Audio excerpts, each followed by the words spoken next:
नमस्ते, जय हिंद साथियों। आप तमाम दोस्तों का आपके अपने YouTube चैनल सक्सेस प्लेटफॉर्म 2591 पे स्वागत है।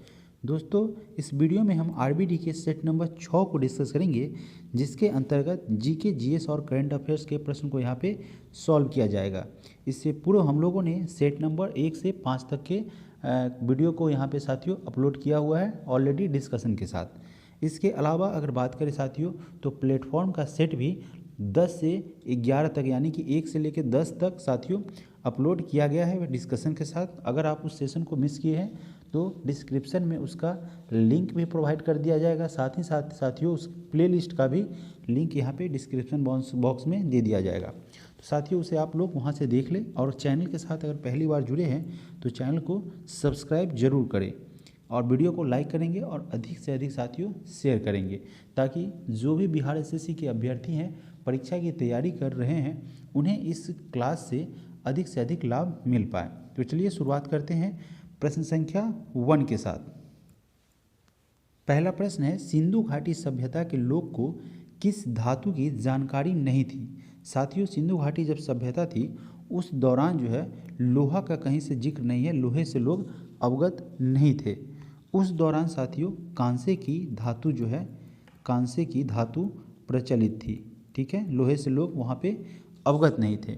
इस सिंधु सभ्यता की खोज साथियों 1921 में दयाराम साहनी के द्वारा किया गया था। दयाराम साहनी के द्वारा सिंधु घाटी सभ्यता का साथियों खोज किया गया था। चलिए बढ़ते हैं अगले प्रश्न की तरफ। प्रश्न संख्या 2, बौद्ध धर्म के संस्थापक कौन थे? साथियों, बौद्ध धर्म की स्थापना गौतम बुद्ध के द्वारा की गई थी। गौतम बुद्ध का जन्म साथियों लुम्बिनी में हुआ था, जो कि नेपाल में पड़ता है। उनका जन्म साथियों 563 ईस्वी में लुम्बिनी में हुआ था। वह साथियों शाक्य कुल के थे। उनका संबंध जो है साथियों शाक्य कुल के थे, और उनके पिता की अगर बात करें तो राजा शुद्धोधन के घर में हुआ था। उनकी माता का नाम साथियों महामाया था। महामाया ऐसे लिख सकते हैं, महामाया उनकी माता का नाम था, और पिता का नाम साथियों शुद्धोधन था। ठीक है, शुद्धोधन उनके पिता का नाम था। प्रश्न संख्या 3, तीसरे नंबर प्रश्न में पूछा गया है कि सोहन सिंह भाकमा, इसका सोहन सिंह भाकमा नहीं साथियों, सोहन सिंह भाकना, इनका संबंध किस संस्था से है? साथियों, इनका संबंध जो है गदर पार्टी से है। गदर पार्टी की स्थापना साथियों सोहन सिंह भाकना के द्वारा किया गया था, और इसकी स्थापना साथियों 1913 में हुई थी, सैन फ्रांसिस्को अमेरिका में। सैन फ्रांसिस्को अमेरिका में 1913 में साथियों इसकी स्थापना की गई थी गदर पार्टी की। चलिए बढ़ते हैं अगले प्रश्न की तरफ। प्रश्न संख्या 4, काकोरी डकैत षड्यंत्र साथियों कब हुआ था? देखिए, सबसे पहले अगर बात करें काकोरी डकैत षड्यंत्र की, तो इसको यूपी गवर्नमेंट, जिसमें योगी आदित्यनाथ जो है वहाँ के चीफ मिनिस्टर, उनके द्वारा, यूपी गवर्नमेंट के द्वारा साथियों काकोरी डकैती षड्यंत्र का नाम चेंज करके काकोरी कार्रवाई कर दिया गया है। काकोरी जो है उसका कार्यवाही कर दिया गया है, कार्यवाही कह सकते हैं। ठीक है, यह नया नाम कर दिया गया है। इस काकोरी डकैती षड्यंत्र केस को हटा दिया गया है, इस नाम को बदल दिया गया है। प्रश्न में पूछा गया था कि यह कब हुआ था घटित साथियों, तो यह 1925 में हुआ था उत्तर प्रदेश के काकोरी स्थान पर। इसमें मुख्य भूमिका जो है राम प्रसाद बिस्मिल ने निभाई थी। राम प्रसाद बिस्मिल ने निभाई थी, और उनके अन्य सहयोगियों के द्वारा जो है, जो कि एक मालगाड़ी थी साथियों, उसके जो सरकारी खजाना था उसको लूट लिया गया था। अगला प्रश्न है प्रश्न संख्या 5, जालियांवाला बाग की घटना घटित कब हुई थी? तो साथियों इस डेट को साथियों कौन भूल सकता है? 13 अप्रैल 1919 वह दिन था साथियों, जब डॉक्टर सत्यपाल और सैफुद्दीन किचलू की गिरफ्तारी को लेकर, सैफुद्दीन किचलू की गिरफ्तारी हो गई थी। वहाँ के कांग्रेस के स्थानीय वहाँ के नेता हुआ करते थे साथियों, उनकी गिरफ्तारी को लेकर इस जालियांवाला बाग में जो सभा जो है आयोजित की गई थी, उस सभा पे जनरल ओ डायर के द्वारा जो है अंधाधुंध गोली फायर करवा दिया गया था, जिसमें बच्चे बूढ़े समेत लाखों लोग जो है उसमें मारे गए थे। और वो डॉक्टर सत्यपाल और सैफुद्दीन की किचलू की गिरफ्तारी साथियों रॉलेट एक्ट जिसे काला कानून कहा गया था, इसी के माध्यम से साथियों बिना अपील बिना दलील का भी इसे कानून कहा गया है। इसी के द्वारा जो है इसी रॉलेट एक्ट के तहत जो है इनकी गिरफ्तारी हुई थी, और इसी गिरफ्तारी का विरोध करने के लिए जालियांवाला बाग में जो है भीड़ इकट्ठी हुई थी, और इसी भीड़ पर साथियों जनरल ओ डायर ने क्या किया था, अपना हुक्म देकर आज्ञा देकर अंधाधुंध फायरिंग करवाया था। प्रश्न संख्या 6, किस ब्रिटिश जनरल ने पोर्टो नोवो में हैदर अली को हराया था? साथियों हैदर अली को सर आयर कूट के द्वारा पोर्टो नोवो में परास्त किया गया था। 1781 ईस्वी में पोर्टो नोवो का युद्ध हुआ था। 1781 ईस्वी में पोर्टो नोवो का युद्ध मैसूर के हैदर अली और अंग्रेज के बीच हुआ था। ठीक है, कहाँ हुआ था? मैसूर के हैदर अली और अंग्रेजों के मध्य हुआ था। किसके बीच? अंग्रेजों के मध्य हुआ था। चलिए, इस युद्ध में 1200 सैनिकों ने कडालोर पर कब्जा कर लिया, और इस युद्ध में साथियों हैदर अली जो है वह पराजित हुआ था। ठीक है, और अंग्रेज यहाँ पे विजयी हुआ था। बढ़ते हैं अगले प्रश्न की तरफ। प्रश्न संख्या 7, होम रूल लीग आंदोलन किसने प्रारंभ किया था? इस आंदोलन की शुरुआत साथियों एनी बेसेंट और लोकमान्य तिलक के द्वारा किया गया था। इसे साथियों 1916 में किया गया था। तिलक को महाराष्ट्र में इसका नेतृत्व करने की जिम्मेदारी दी गई थी, जबकि एनी बेसेंट की अगर बात करें तो एनी बेसेंट को मुंबई के अलावा पूरे भारत में साथियों, ठीक है, पूरे भारत में इसे लागू करने की जिम्मेदारी थी।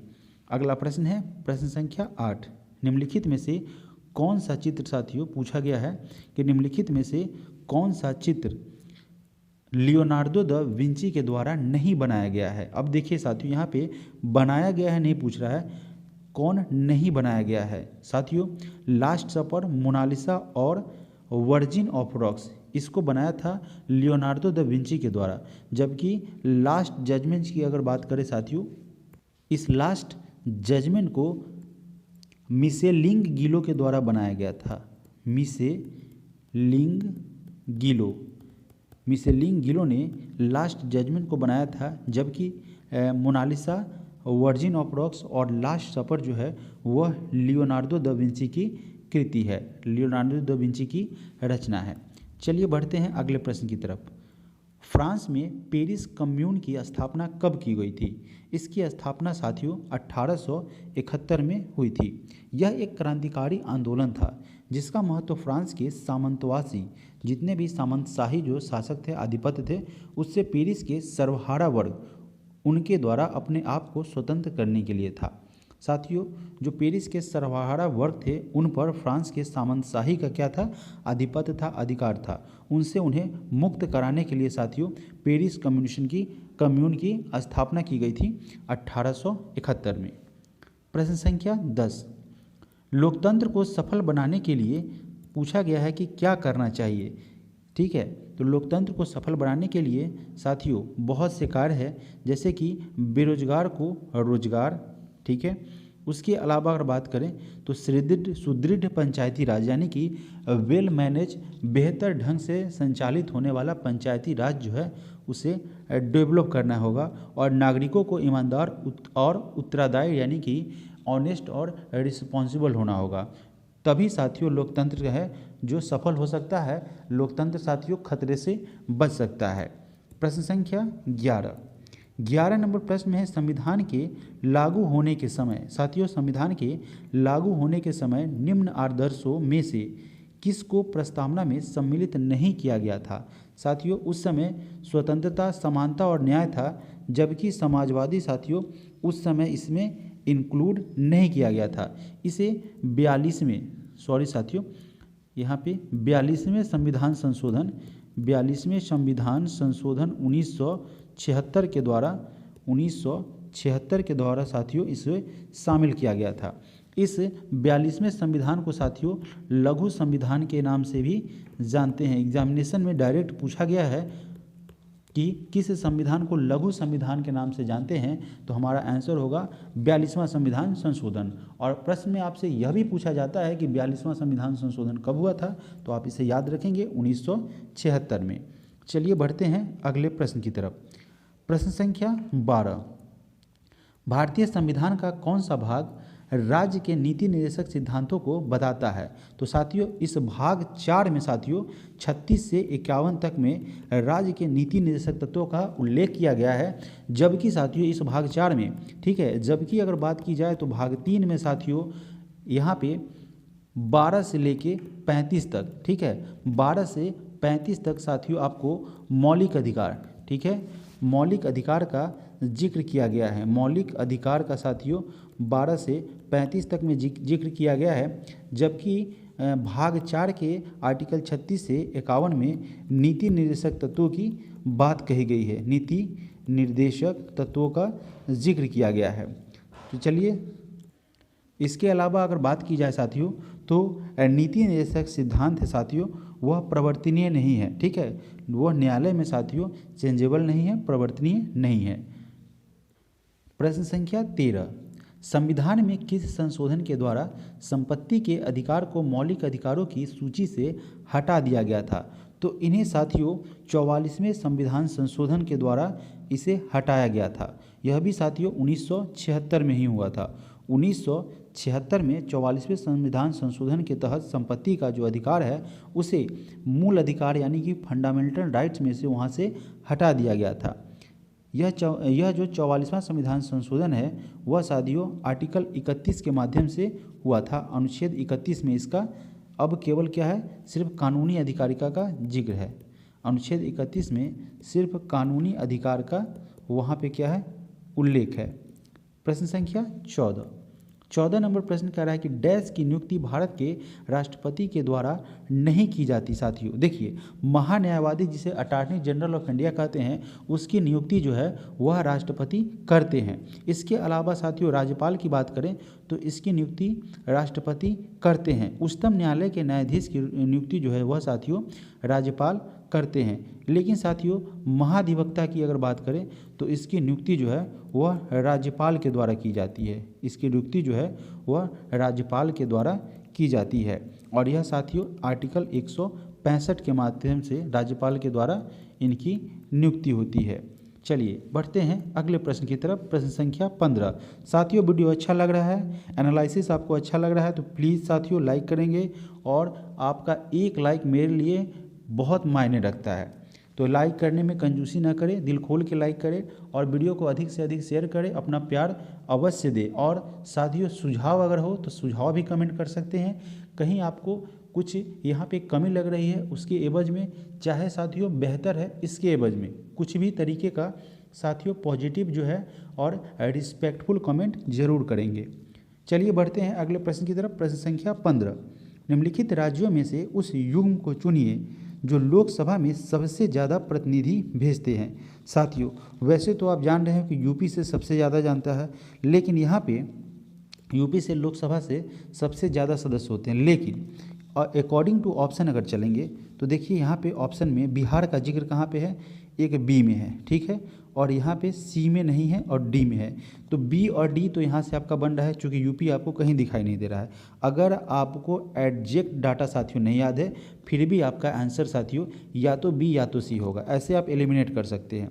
अब साथियों अगर बात करें तो बिहार, आंध्र प्रदेश और राजस्थान अकॉर्डिंग टू ऑप्शन साथियों यह हमारा आंसर हो जाएगा, ठीक है। सबको इरेज करते हैं, ऑप्शन नंबर डी हमारा करेक्ट आंसर हो जाएगा। बिहार से साथियों जानते हैं कि 40 सीट है लोकसभा सीटों की संख्या बिहार की अगर बात करें साथियों तो बिहार से 40 है। और आंध्र प्रदेश से अगर बात करें साथियों आंध्र प्रदेश से 25 है और आपका राजस्थान से साथियों जो है वह 25 प्रतिनिधि है। तो यहाँ पे यह डाटा साथियों यहाँ से ऑप्शन नंबर डी की बात करें तो ऑप्शन नंबर डी हमारा यहाँ से करेक्ट हो जाएगा। अब इसके अलावा साथियों अगर बात करें तो बिहार से लोकसभा की सीटों की संख्या 40 है। राज्यसभा की सीटों की संख्या अगर बात करें साथियों राज्यसभा सीटों की संख्या तो वह आपका 16 है। विधानसभा की अगर बात करें साथियों विधानसभा और विधान परिषद, ठीक है, विधान परिषद। विधानसभा सीटों की संख्या साथियों 245 है, जबकि विधान परिषद की सीटों की संख्या आपका 75 है। इसे आप याद रखेंगे। प्रश्न संख्या 16 नंबर प्रश्न कह रहा है कि भारत में पंचायती राज व्यवस्था को लागू करने वाला प्रथम राज्य साथियों कौन था। तो साथियों राजस्थान वह प्रथम राज्य था। राजस्थान वो साथियों राज्य था जिसके द्वारा पहली बार सबसे पहले पंचायती राज व्यवस्था साथियों लागू की गई थी। भारत में पंचायती राज व्यवस्था सर्वप्रथम राजस्थान में लागू की गई और इसे संवैधानिक मान्यता साथियों 73वें संविधान संशोधन के द्वारा दी गई। यह संशोधन साथियों गॉडगिल कमेटी की सिफारिश के बाद पीवी नरसिम्हा राव सरकार के द्वारा लाया गया था। इसमें पंचायत राज के 3 भाग में डिवाइड किया गया था। पहली अगर बात करें साथियों तो वह था ग्राम पंचायत। कौन था? ग्राम पंचायत था। दूसरी अगर बात करें साथियों तो यह था ब्लॉक पंचायत। दूसरा आपका ब्लॉक पंचायत था। और तीसरा अगर बात करें साथियों तो आप सभी जानते हैं जिला पंचायत। जिला पंचायत। अगर साथियों ग्राम पंचायत की बात करें तो यहाँ जो है प्रमुख यानी उसका मेन जो है साथियों वह मुखिया होता है। इसका जो है मुखिया प्रमुख होता है। ब्लॉक की अगर बात करें तो यहाँ पे साथियों पंचायत समिति इसका प्रमुख होता है। पंचायत समिति। और जिला स्तर पर जिला परिषद साथियों जिला परिषद इसका प्रमुख होता है। ठीक है, प्रमुख अलग कैटेगरी है, ऐसा नहीं कि आप उसे प्रमुख समझ ले। यानी कि मुख्य साथियों मुखिया होता है पंचायत स्तर पर। अगर बात करें ब्लॉक स्तर पर तो वहाँ पे पंचायत समिति इसका नेतृत्व करता है, यानी कि मेन हेड होता है। और जिला परिषद की अगर बात करें तो वो जिला पंचायत पर इसका प्रतिनिधित्व करते हैं। हम बढ़ते हैं अगले प्रश्न की तरफ। प्रश्न संख्या 17। किस वर्ष में हिंदी भारत संघ की राजभाषा के रूप में प्रभाव में आई थी। तो साथियों यह 1949 में, ठीक है, 14 सितंबर 1949 को, ठीक है, 14 सितंबर 1949 को हिंदी को राजभाषा का दर्जा मिला। तब से प्रत्येक 14 सितंबर को प्रत्येक साल 14 सितंबर के दिन जो है हम हिंदी दिवस के रूप में मनाते हैं। प्रश्न संख्या 18। 18वें नंबर प्रश्न में कह रहा है कि हमारे राष्ट्रीय ध्वज के चक्र में कितनी तीलियां है। तो कुल साथियों आप सभी जानते हैं 24 तीलियां है। ऑप्शन नंबर बी हमारा करेक्ट आंसर हो जाएगा। यह चक्र जो है वह धर्म का प्रतीक है। ये तीलियां देशवासियों को अधिकार और कर्तव्य के बारे में स्पष्ट संदेश देने के साथ यह भी बताती है कि हमें अपने रंग रूप जाति और धर्म के अंतरों को भुलाकर पूरे देश को समृद्धि के शिखर तक ले जाने के लिए सतत प्रयास करते रहना चाहिए। और यह जो चक्र साथियों हमारा क्या बताता है कि हमें क्या रहना चाहिए, गतिमान रहना चाहिए, गतिमान। ठीक है, चलिए बढ़ते हैं अगले प्रश्न की तरफ। प्रश्न संख्या 19। पृथ्वी का प्राकृतिक उपग्रह कौन सा है। पृथ्वी का प्राकृतिक उपग्रह साथियों चंद्रमा है। चंद्रमा साथियों शीतलता और चांदनी प्रदान करता है। और अगर बात करें पृथ्वी से इसकी दूरी की तो 3,31,403 किलोमीटर साथियों चंद्रमा की पृथ्वी से दूरी है। इसे अपने अक्ष पर चारों ओर एक पूरा चक्कर काटने में साथियों एक कंप्लीट चक्कर करने में 27.3 दिन लगते हैं। चलिए बढ़ते हैं अगले प्रश्न की तरफ। प्रश्न संख्या 21। साथियों वीडियो को लाइक करते जाएं, शेयर करते जाएं।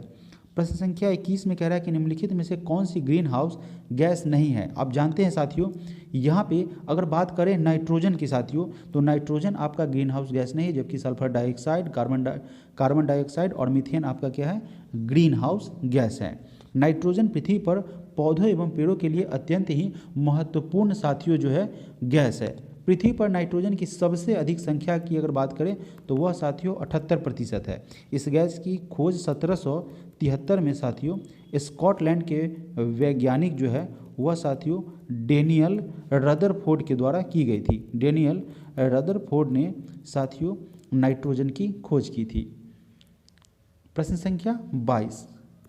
प्रश्न संख्या 22 में कह रहा है कि पृथ्वी के कुल सतह क्षेत्र का लगभग कितने प्रतिशत भाग जो है वह जल मंडल में शामिल है। साथियों कुल 70% जो भाग है वह जल से आच्छादित है, जल से कवर है।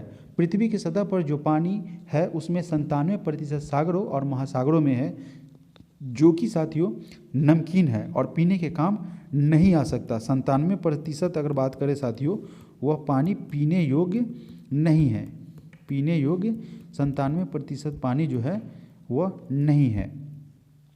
प्रश्न संख्या 23 23वें नंबर प्रश्न में पूछा गया कि सिक्किम से गुजरने वाला अक्षांश किस राज्य से भी गुजरती है, यानी कि वह अक्षांश जो सिक्किम से होकर गुजरती है इस ऑप्शन में से कहाँ से होकर गुजरती है, तो साथियों यह राजस्थान से भी होकर गुजरती है। पूर्व में सिक्किम से गुजरने वाली अक्षांश भारत के पश्चिम राज्य राजस्थान से होकर गुजरती है।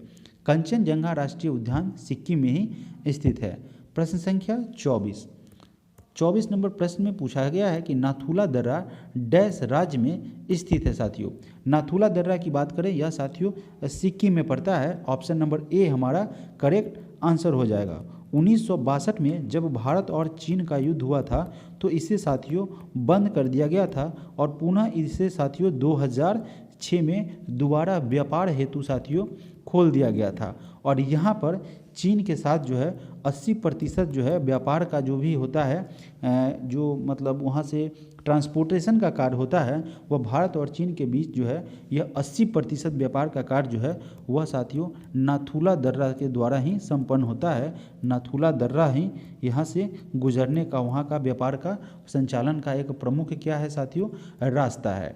बढ़ते हैं अगले प्रश्न की तरफ। प्रश्न संख्या 25, गांधी सागर बांध निम्न में से किसका हिस्सा है? अकॉर्डिंग टू ऑप्शन यह साथियों चंबल परियोजना का हिस्सा है।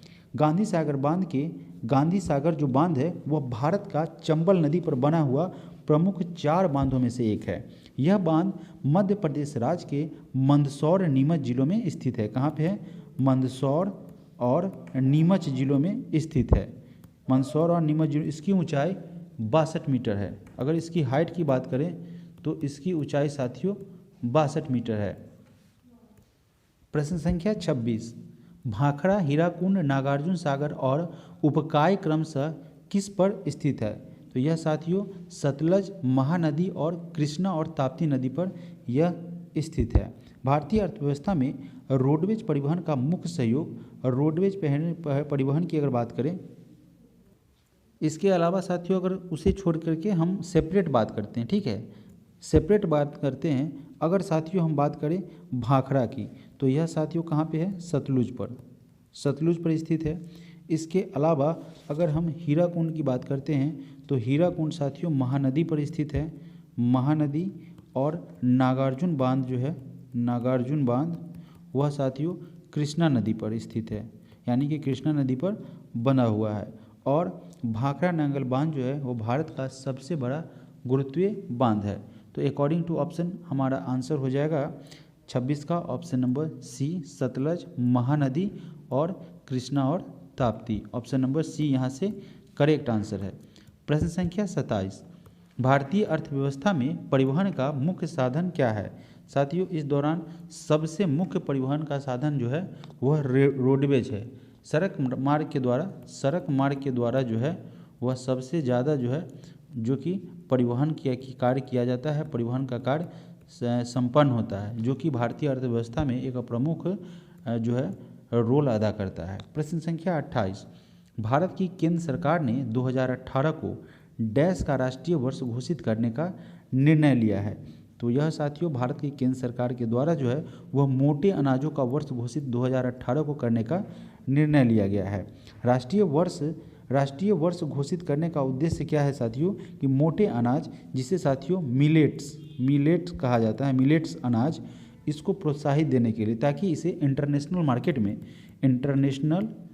इंटरनेशनल यानी कि अंतर्राष्ट्रीय मार्केट की अगर बात करें तो वहाँ पे इसकी क्या हो, पहचान हो, इसको बढ़ावा मिल सके। इसी कारण से साथियों 2018 वर्ष को केंद्र सरकार के द्वारा मोटे अनाज का वर्ष घोषित करने का निर्णय लिया गया है।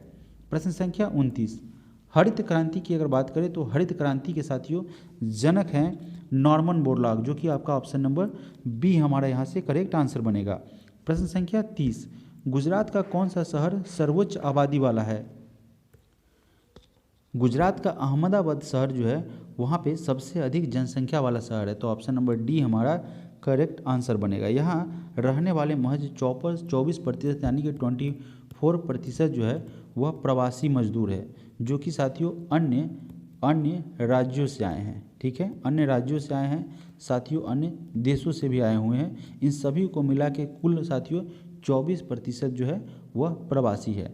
यहाँ पे अहमदाबाद जो है गुजरात का सबसे सबसे बात करें अगर आबादी के हिसाब से, पॉपुलेशन के हिसाब से, तो वह सर्वोच्च आबादी वाला शहर है।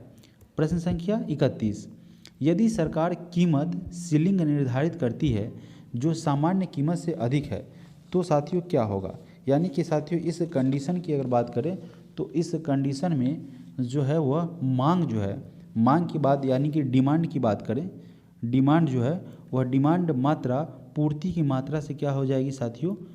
डिमांड मात्रा पूर्ति की मात्रा से कम हो जाएगी, यानी कि पूर्ति ज़्यादा है और डिमांड साथियों क्या है? कम हो जाएगी। ऑप्शन नंबर हमारा बी यहाँ से करेक्ट हो जाएगा। प्रश्न संख्या 32, अल्पाधिकार में होते हैं, अल्पाधिकार में साथियों क्या होते हैं? तो यहाँ पे साथियों दो विक्रेता होते हैं। अल्पाधिकार की बात करें तो इसमें दो विक्रेता होते हैं, जबकि एकाधिकार की अगर बात करते हैं तो वहाँ एकाधिकार में साथियों एक विक्रेता होते हैं।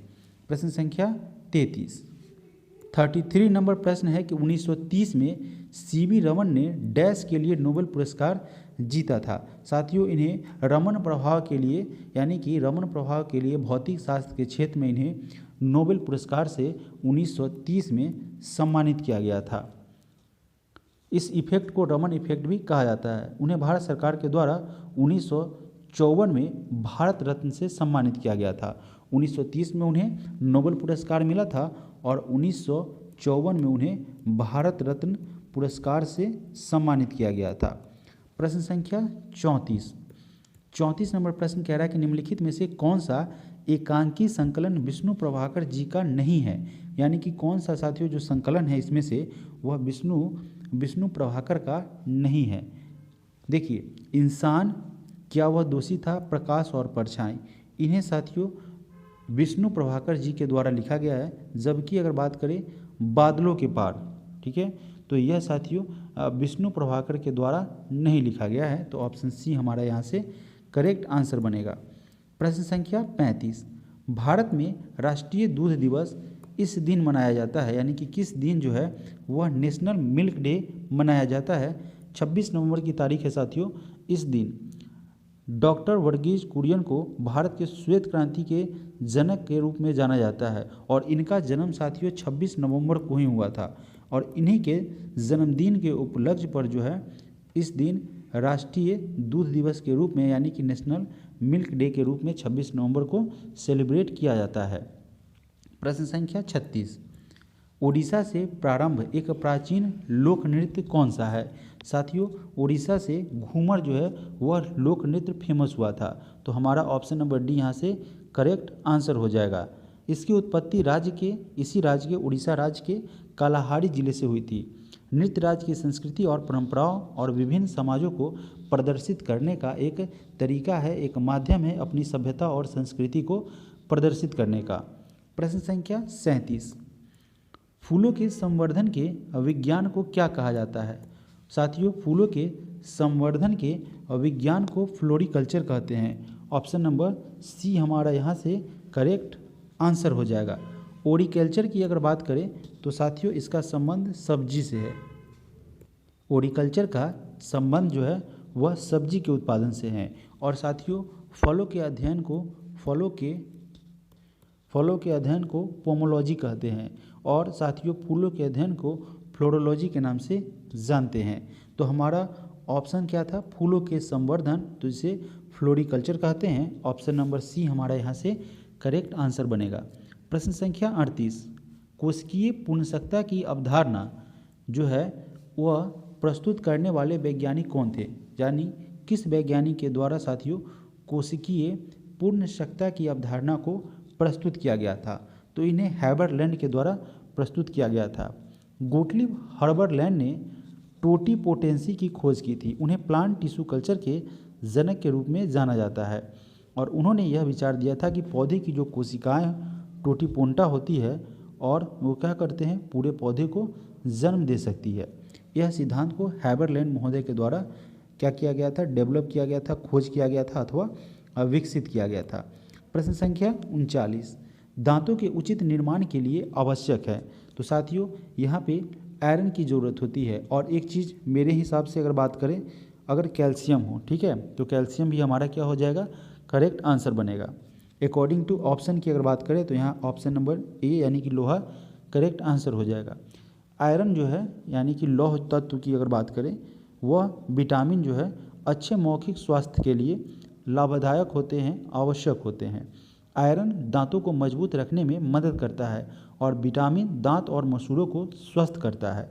यदि दांत में एनीमिया के कारण उन्हें आवश्यक पोषक तत्व नहीं मिलते हैं तो वह पीड़ित हो जाते हैं। और साथियों कैल्शियम की जो है, कैल्शियम से क्या होता है, कैल्शियम हड्डियों को, कैल्शियम साथियों हड्डियों को मजबूत करता है, स्ट्रॉन्ग करता है। प्रश्न संख्या 40, हमारे शरीर में पित्त रस यानी कि बाइल की अगर बात करें वह कहाँ बनता है, तो इसका निर्माण साथियों लीवर में होता है। ऑप्शन नंबर ए हमारा यकृत यहाँ से करेक्ट आंसर हो जाएगा। अगर इसकी बात करें, इसका पीएच मान साथियों 7.7 होता है, यानी कि इस बाइल पित्त रस का पीएच मान जो है वह 7.7% होता है। इसमें जल की मात्रा, वाटर की मात्रा साथियों 85% होती है और कुल 12 जो है साथियों, कुल 12 जो है आपका पित्त वर्णक पाए जाते हैं। इसमें 12 पित्त वर्णक यहाँ पे पाए जाते हैं। प्रश्न संख्या 41, मानव रक्त का पीएच मान कितना होता है।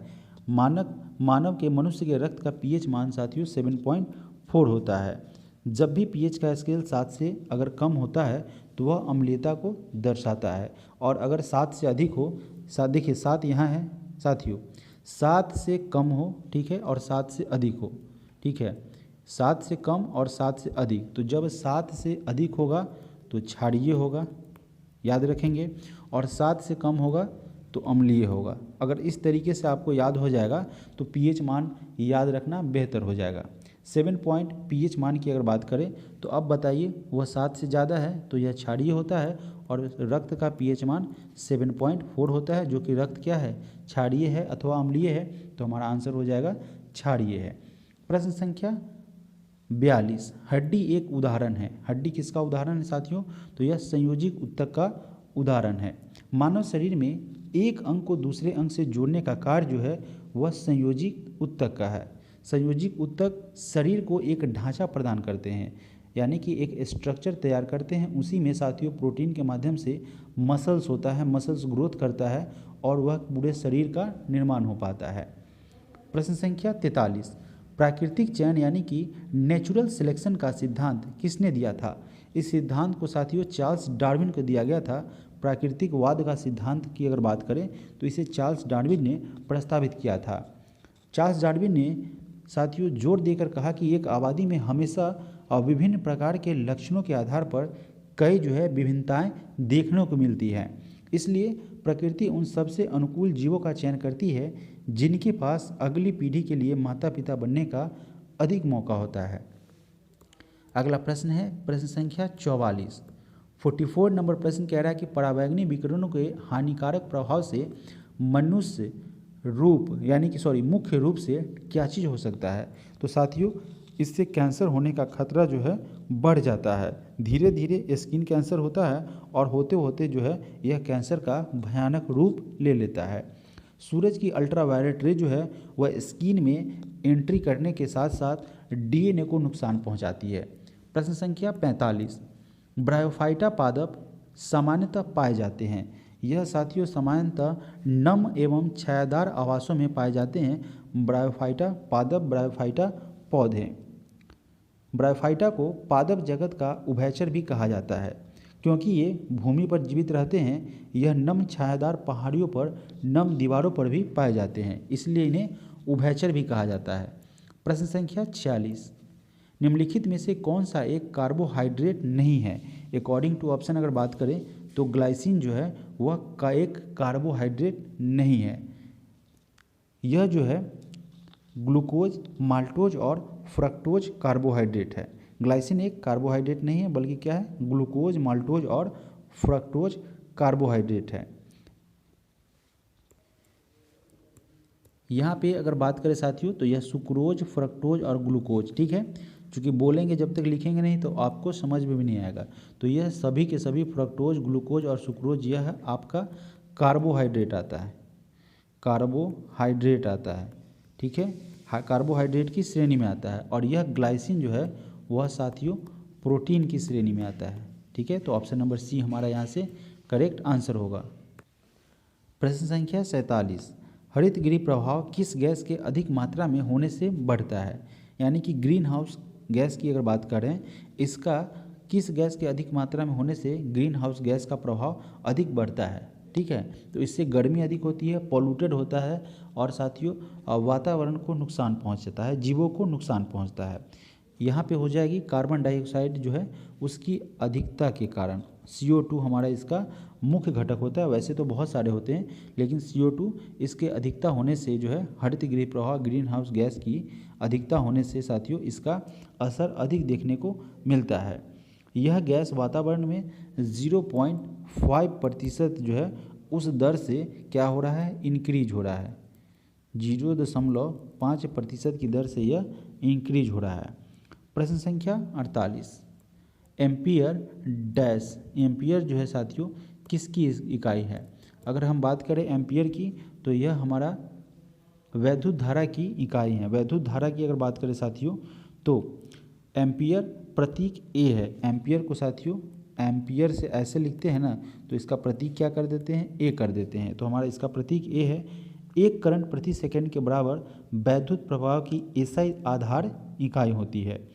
प्रश्न संख्या 49, आवर्तकाल का सूत्र क्या है? आवर्तकाल का सूत्र साथियों हम बात करें तो 2π√L/g हो जाएगा। ठीक है, यानी कि ऑप्शन नंबर ए हमारा इसको सही निरूपित कर रहा है। प्रश्न संख्या 50, एक लड़के द्वारा एक वस्तु को ऊपर की दिशा में 1 मीटर दूर तक उठाए जाने पर लड़के द्वारा किया गया कार्य क्या होगा? साथियों इस कंडीशन में इसका कार्य होगा 9.8 जूल। चूँकि अगर साथियों बात करें वर्क बराबर, यानी कि वर्क क्या, कार्य बराबर अगर बात करें तो कार्य बराबर क्या होता है, बल इंटू विस्थापन, बल इंटू विस्थापन। और साथियों गुरुत्वीय त्वरण की अगर बात करें तो यह क्या होता है, 9.8 मीटर पर सेकेंड होता है। ठीक है, तो अगर यहाँ पे प्रश्न में क्या कर रहा है, एक लड़के के द्वारा है ना 1 मीटर दूर तक उठाए जाने पर, तो 1 इंटू, ठीक है ना, 1 इंटू 9.8 इंटू 1 हो जाएगा, तो कितना हो जाएगा 9.8 जूल हो जाएगा, यानी कि ऑप्शन नंबर बी हमारा यहाँ से करेक्ट आंसर होगा। प्रश्न संख्या 51, स्प्रिंग में संग्रहित लोचदार स्थितिज ऊर्जा क्या है जहाँ बल नियतांक k है? साथियों यह है हाफ kx², हाफ kx², यानी कि ऑप्शन नंबर ए हमारा यहाँ से करेक्ट आंसर बनेगा। प्रश्न संख्या 52 प्रश्न नंबर में कह रहा है कि एक अस्थायी चुंबक के निर्माण के लिए उपयुक्त धातु निम्न है, कौन सा धातु है? तो यह है साथियों स्टील। अस्थायी मैग्नेट विशेष मिश्र धातु फेरोमैग्नेटिक मेटेरियम जैसे कि लोहा, निकल और कोबाल्ट, जो कि क्या है, एक दुर्लभ पृथ्वी धातुओं और मिश्र धातुओं के खनिज से बने हुए हैं। तो यह साथियों प्रश्न में हमसे पूछा गया था। सीधी प्रश्न पे चलते हैं कि एक अस्थायी चुंबक, इसके निर्माण के लिए जो है उपयुक्त धातु हमारा क्या हो जाएगा, स्टील हो जाएगा साथियों। ऑप्शन नंबर डी यहाँ से हमारा करेक्ट आंसर बनेगा। प्रश्न संख्या 53 नंबर प्रश्न कह रहा है कि किस कारण से वर्षा की बूंदें गोलीय आकार की होती है? तो यह साथियों पृष्ठ तनाव के कारण होता है। ऑप्शन नंबर सी हमारा करेक्ट आंसर बनेगा। प्रश्न संख्या 54 प्रश्न में कह रहा है 54 नंबर में कि ऊष्मा के बढ़ने से ताप क्या होता है? जब ऊष्मा बढ़ेगी साथियों तो ताप क्या होगा, ताप भी बढ़ेगा ना, ऊष्मा बढ़ेगी तो टेम्परेचर भी बढ़ जाएगा। प्रश्न संख्या 55, वास्तविक वस्तु का वास्तविक प्रतिबिंब निम्न में से कौन बना सकता है? तो यह बनाया जाता है अवतल दर्पण के द्वारा।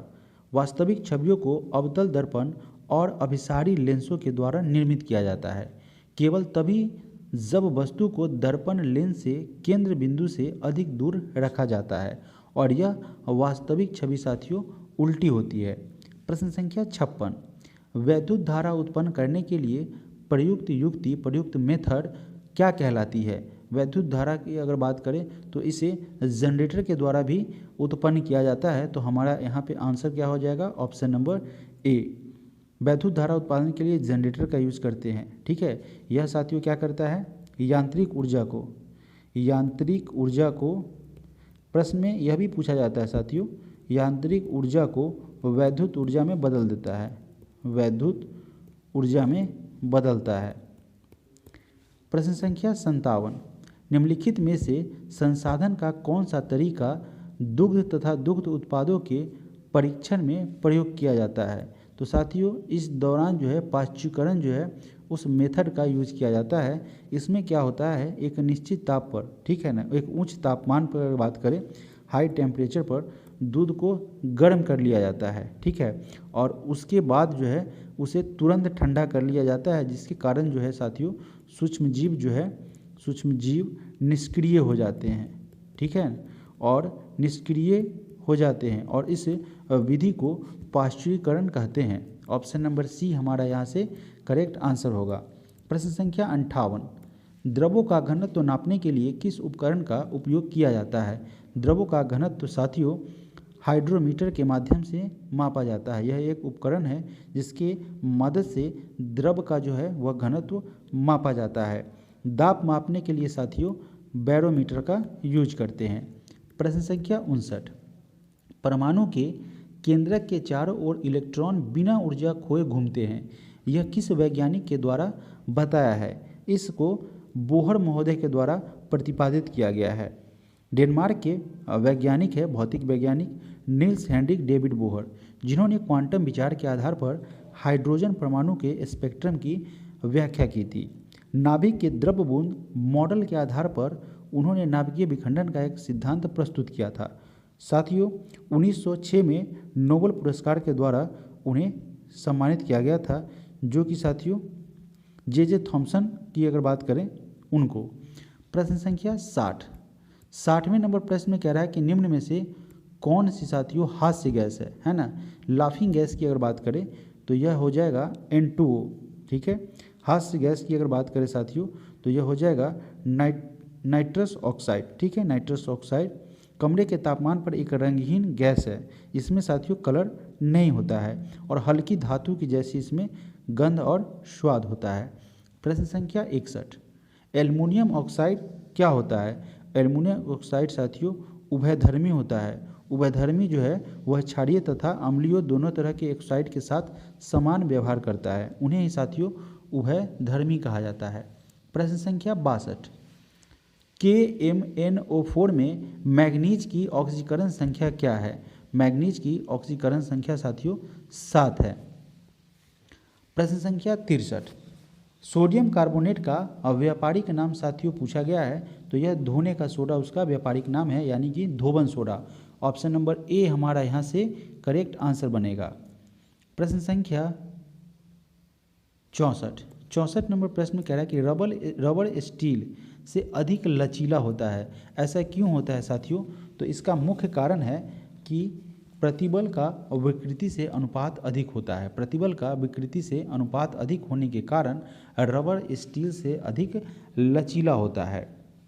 प्रश्न संख्या 65, किसको ग्लूकोज के साथ गर्म करने पर रजत दर्पण बनता है। किसको, यानी कि साथियों जब टॉलन अभिकर्मक को ग्लूकोज के साथ गर्म करेंगे तो रजत दर्पण का निर्माण होगा, रजत दर्पण प्राप्त होगा। टॉलन अभिकर्मक ग्लूकोज के साथ गर्म किया जाता है तभी यह प्राप्त होता है।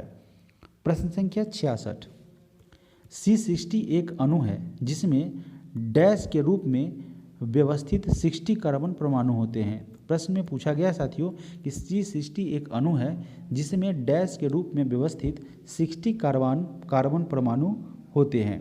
तो यह साथियों 12 पंचभुज और 20 षष्ठभुज। C60 जो है एक अणु है जिसमें 12 पंचभुज होते हैं और 20 जो है वह षष्ठभुज होता है। इसके रूप में व्यवस्थित 60 कार्बन परमाणु मौजूद होते हैं।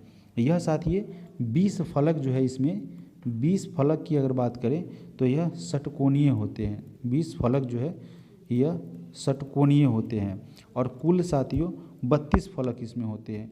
कुल इसमें 32 फलक होते हैं और इसकी संरचना की अगर बात करें तो इसकी संरचना साथियों फुटबॉल के आकार की जैसी होती है। इसकी संरचना साथियों फुटबॉल के आकार की होती है। प्रश्न संख्या 67, अली गौहर का बिहार अभियान किस वर्ष समाप्त हुआ था? इसका बिहार अभियान साथियों 1759 में समाप्त हुआ था। ऑप्शन नंबर डी यहाँ से करेक्ट आंसर बनेगा। प्रश्न संख्या 68, निम्न में से किस जिले में बिहार का एकमात्र राष्ट्रीय उद्यान स्थित है? साथियों, पश्चिम चंपारण में वाल्मीकि राष्ट्रीय उद्यान, आप हैंड राइटिंग पे नहीं जाएंगे, सिर्फ कंटेंट से मतलब रखेंगे। राष्ट्रीय उद्यान जो है साथियों, वाल्मीकि राष्ट्रीय उद्यान जो है, जो कि बिहार में एकमात्र स्थित राष्ट्रीय उद्यान है, जो कि आपका पश्चिम चंपारण में पड़ता है। प्रश्न संख्या 69 नंबर प्रश्न कह रहा है कि अहमदनगर जिले का नाम योद्धा रानी अहिल्याबाई होलकर के नाम पर रखा जाएगा। अहमदनगर किस राज्य का एक जिला है? तो यह साथियों महाराष्ट्र में स्थित है और यहाँ के साथियों मुख्यमंत्री एकनाथ शिंदे के द्वारा यह घोषणा किया गया, ठीक है, जो कि अहमदनगर का नाम चेंज करके रानी अहिल्याबाई होलकर के नाम पर इस नगर का नाम रखा जाएगा। प्रश्न संख्या 70 नंबर प्रश्न में कह रहा है कि निम्नलिखित में से किस देश ने पुरुष हॉकी जूनियर एशिया कप 2023 का खिताब जीता है? तो यह साथियों हमारा प्यारा भारत, जिसने साथियों ओमान में, ठीक है, ओमान में पाकिस्तान को, ठीक है, ओमान में पाकिस्तान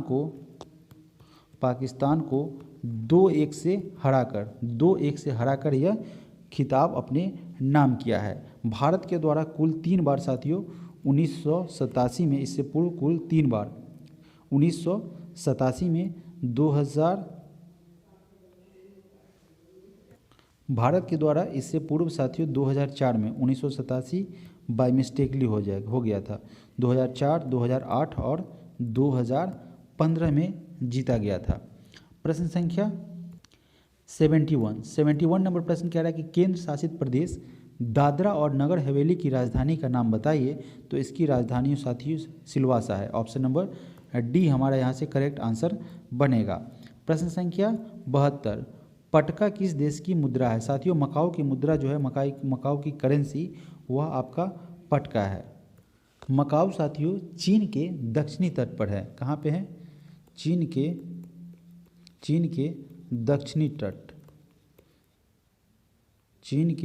दक्षिणी तट पर हांगकांग के पश्चिम,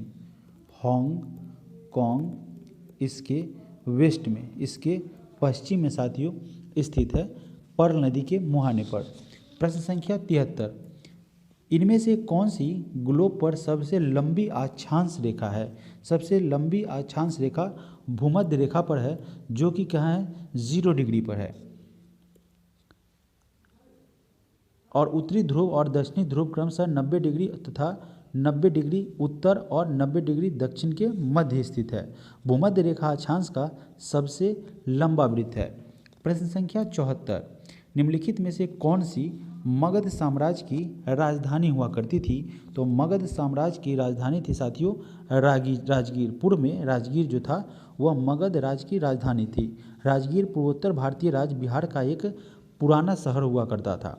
पहाड़ियों से घिरा यह स्थान अपने पवित्र स्थलों के लिए जाना जाता था।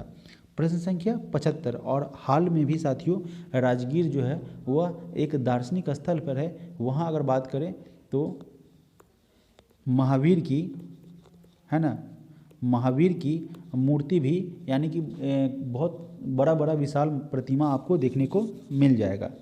चलिए बढ़ते हैं प्रश्न संख्या 75 की तरफ। प्रश्न संख्या 75 आपसे पूछा गया है कि भारत के उच्च न्यायालय और उच्चतम न्यायालय में अंतर होता है। उच्चतम न्यायालय अर्थात सुप्रीम कोर्ट के मुख्य न्यायाधीश और अन्य न्यायाधीशों की नियुक्ति कौन करता है? तो यह साथियों राष्ट्रपति के द्वारा की जाती है। ऑप्शन नंबर बी हमारे यहाँ से करेक्ट आंसर बनेगा।